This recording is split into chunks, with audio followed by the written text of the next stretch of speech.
Calculation kita nak buat ni adalah melibatkan retaining wall dan soil yang retaining wall tu tahan lah. Jadi untuk calculation yang akan masuk esok tak tahulah, insyaAllah akan masuk esok, dia akan melibatkan dua benda. Satu, korang nampak ke retaining wall yang hanya ada retaining wall dan juga soil. So dekat sini dia punya biasanya dia akan minta hanya PE. PE ni apa? PE ni adalah earth pressure yang berlaku dekat yang menolak ni lah, yang menolak retaining wall ni. Okay, dan lagi satu calculation yang ada adalah bila soalan beri dekat atas retaining wall ni ada load. Jadi bila ada load, kita kena kira satu PA iaitu earth pressure, dan satu lagi adalah PU. PU ni apa? PU ni adalah surcharge punya pressure. Surcharge ni adalah ni lah load yang berada dekat atas retaining wall. Contohnya macam road ke apa ke. Okay, jadi benda yang kita kena tahu di form masa calculation, sebenarnya formula dia senang je. Apa yang kita nak kena kira pada akhir soalan, biasanya dia akan minta dia akan minta active thrust. Okay, active thrust ni bermaksud macam total ni kot, yang saya faham macam total pressure yang berlaku dekat soil dan juga retaining wall tu. Jadi tu active thrust ni kita mesti kena kira area. Okay, area kalau contohnya yang first ni kita hanya perlu kira area soil kita. Okay, jadi 1/2 darab height darab base saja. Dan kalau untuk ni sama jugalah, tapi kita kena kira dengan retaining wall sekali. So untuk semua soalan yang kita buat, dia akan minta active thrust. Jadi benda yang kita kena cari adalah nilai base kita. Nilai base ni adalah PA atau PU, dan kita punya nilai height. Dan nilai height ni memang dia akan bagilah. So jom masuk ke calculation.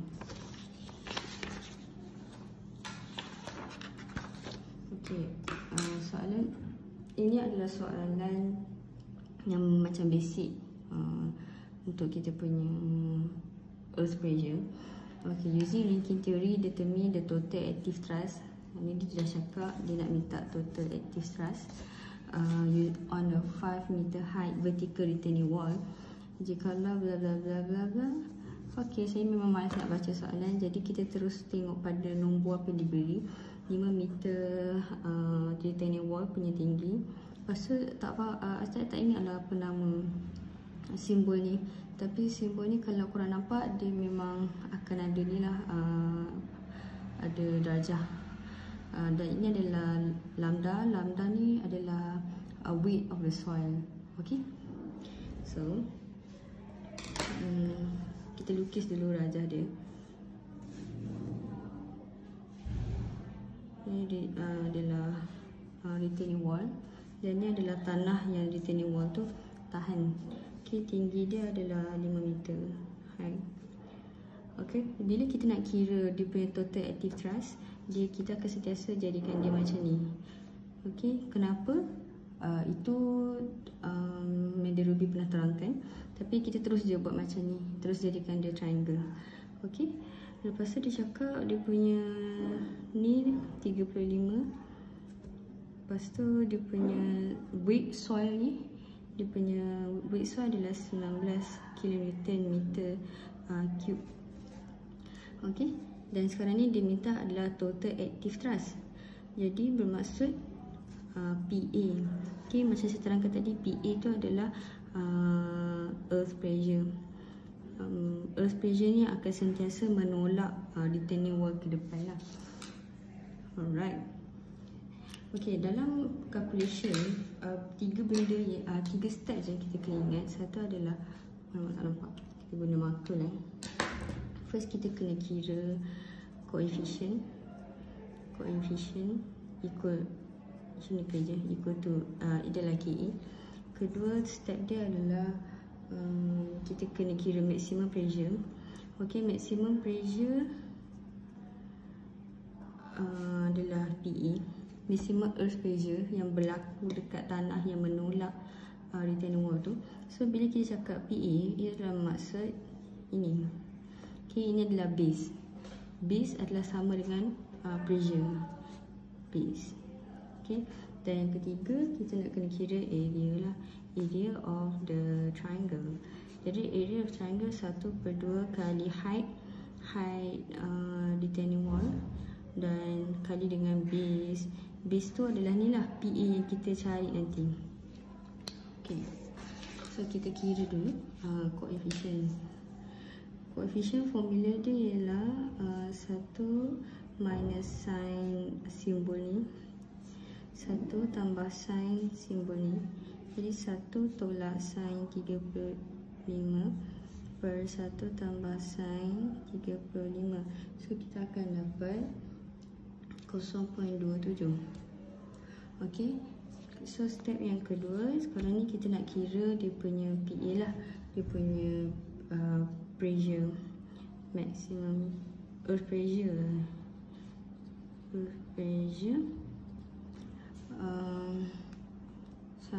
iaitu PA. Okey, formula dia KA kali dengan soil, dengan weight of the soil, which is lambda. Lambda ke nama dia? Tak ingat lah sebut dia apa. Kalikan dengan apa tu? Height. Okey, betul. So KA 0.27, lambda dah beri 19 kN. 19 kN meter 3 kali height kita ada 5 meter. So total nanti kita akan dapat 25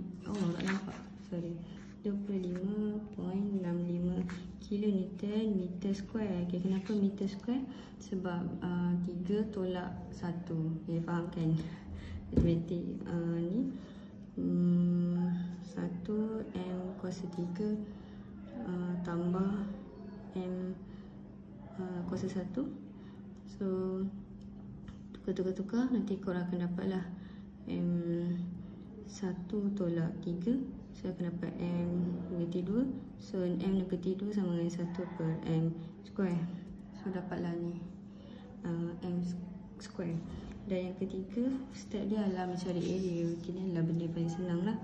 1/2 kali dengan height kalikan dengan base. Base kita dah dapat tadi, 1/2 kali height 5 meter kali dengan base kita dapat tadi, base kita 25.65 kilonewton meter square. So kita dapat 64.13 kilonewton. Kenapa kilonewton? Sebab meter 1 tambah 1 per meter square. So akan dapat betul ke? Betul. Macam tu lah pening lah. Tapi dapat 64 lah. Tadi dah faham ni, lupa pula. Okay, 1 tolak 3. Okay lah. Okay, settle kat situ untuk soalan first. Dan dia ada dekat Madam punya slide page 14. Sorry, saya malas nak salin soalan. Okay, soalan dia ialah dia bagi ni example 2.2 soalan dia change. Dia bagi tinggi retaining wall ialah 6 meter. And then dia kata dia punya lambda, which is dia punya weight of the soil ialah 20 kN meter cubic. Dan kita ada simbol ni, tak ingat nama, 20 darjah. And then dia kata dekat atas dekat atas wall ni, retaining wall ni ada UDL.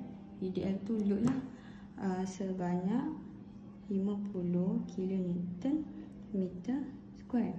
Okey, simbol untuk UDL ataupun apa-apa load surcharge lah, simbol dia ialah apa yang simbol dia cakaman, simbol dia adalah WS. Okay, weight of the surcharge, W besar, S kecil. Okay, dan ni adalah tanah yang retaining wall tu halang lah. Okay, so sekarang dalam soalan dia kata dia nak minta total active thrust dan dia nak minta point of application. So ada dua benda yang dia minta, satu total active thrust, dan satu lagi adalah point of application. Okay, apa maksud point of application? Point of application ni ialah dekat point mana pressure tu akan berlaku. Okay, nanti kita kira, so nanti akan lagi faham lah. Let's go, jom kita kira. Okay, sama juga step dia macam tadi, waktu kita kira yang first tu, tapi dia panjang sikit lah sebab sekarang ni kita melibatkan pressure load yang ke atas ni. Jadi kalau kita nak lukis gambar rajah dia akan jadi macam ni. Kan tadi dia macam ni kan, macam ni saja waktu kita kira yang soalan first tu. Ini sebab kita hanya kira total active thrust yang berlaku pada belakang soil, tapi sekarang ni kita ada load yang ke atas. Jadi sebab kita kena panjangkan sikit dan berakhir kat sini lah. Nampak tak yang terlebih ni?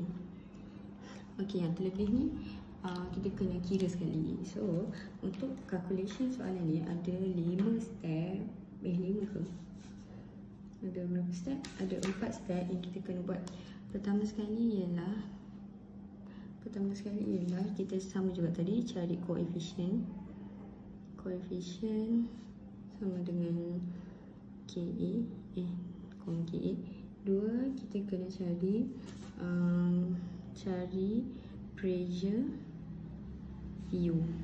Oh sorry, saya lupa nak bagi tahu. Dekat sini, yang ni macam biasa lah, ini kita panggil PA, which is earth pressure. Dan yang ni PU. Okay, PU ni adalah surcharge punya pressure. Surcharge tu tadi yang load, yang ni lah load ni ke bawah kan, so dia ada pressure juga. Okay, so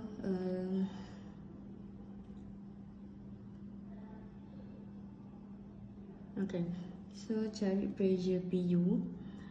PU tu ini surcharge pressure, which is yang ni lah, ni dekat sini. Okay,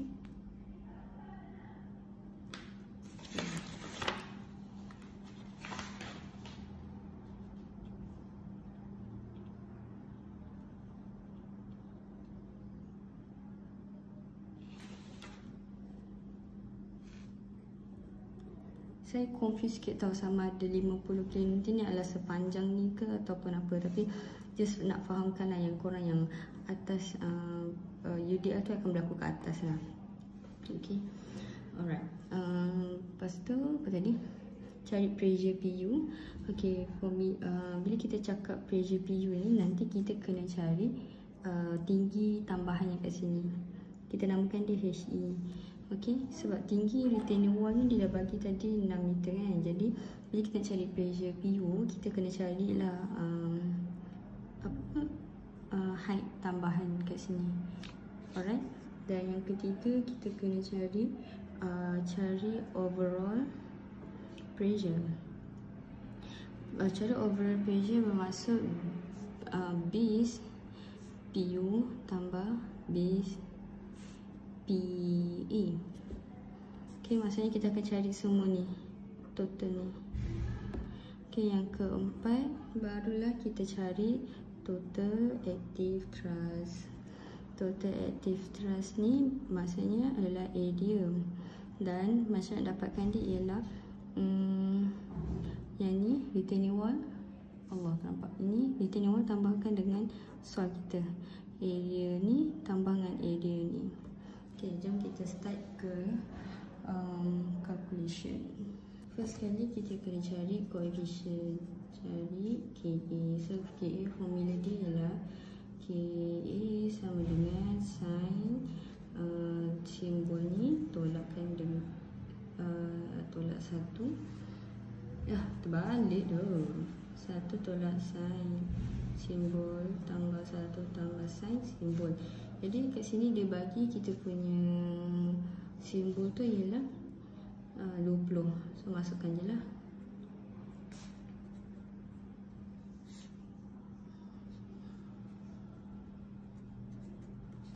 So kita akan dapat 0.49.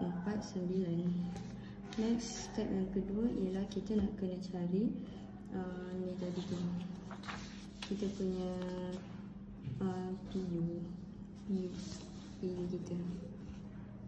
Nampak tak? PU kita. Okay, saya lukis balik lah. Tadi tu guna kertas lain. PU kat sini ada change 50. So kita nak cari ni sekarang ni. Kita nak cari panjang ni. Alright. So formula dia ialah sama juga tadi. KA kalikan dengan weight of the soil kalikan dengan H height. Tadi height saja, sekarang ni HE. Okay, so KA kita ada 0.49. Lambda ni dia bagi 20 dan HE sekarang ni kita tak ada kan. Okay, so HE saya buat kat sebelah ni. HE formula dia ialah WS, which is the weight of the surcharge, bahagikan dengan weight of the soil, which is lambda. So kita ada weight of the surcharge ialah 50 tadi, bahagikan dengan 20. 20 adalah weight of the soil. So kat sini kita akan dapat 2.5. Jadi 2.5 ni terus masukkan je dekat sini. Nanti kita akan dapat 24.5 kilonewton meter square. Jangan lupa unit. Next ialah step yang ketiga, kita nak kena cari total PA dan PU, which is ni lah, which is dia punya total kat sini, total bawah ni semua. Okay, formula yang kita gunakan sama juga. KA kalikan dengan lambda kalikan dengan H. Okay, so H yang kita nak kena guna sekarang ni ialah total equivalent of the height. Maksudnya total retaining wall dan juga total tinggi tinggi yang tadi tu lah, HE. Jadi kat sini H tambah dengan HE. Okay, jangan lupa. So KA kita dapat tadi 0.49 kalikan dengan 20 kalikan dengan H tadi kita dapat 6 tambahkan dengan 2.5. So dekat sini kira-kira kita akan dapat 83.3. Okay, 83.3 ni adalah total ni lah. Okay, jangan confuse 83.3 adalah total PU dan juga PE. Okay, 83 ni, sorry, saya lupa nak letak unit. 83 kilonewton meter square. Next ialah kita nak dah boleh cari total active thrust. Total active thrust, formula dia ialah area lah, basically area ni tambah dengan area ni. Okay korang, bila dah masuk dekat nombor 4 ni, terus lupakan HE. Jangan guna HE dah, abaikan je HE tu. Sebab HE tak akan berguna untuk kira area ni. Jadi maksudnya step 4, jangan guna HE langsung. Okay, so dekat sini kita ada kita punya retaining wall. Dekat sini tadi kita dapat PU kita ialah 24.5 kalikan dengan tinggi kita dah diberi 6.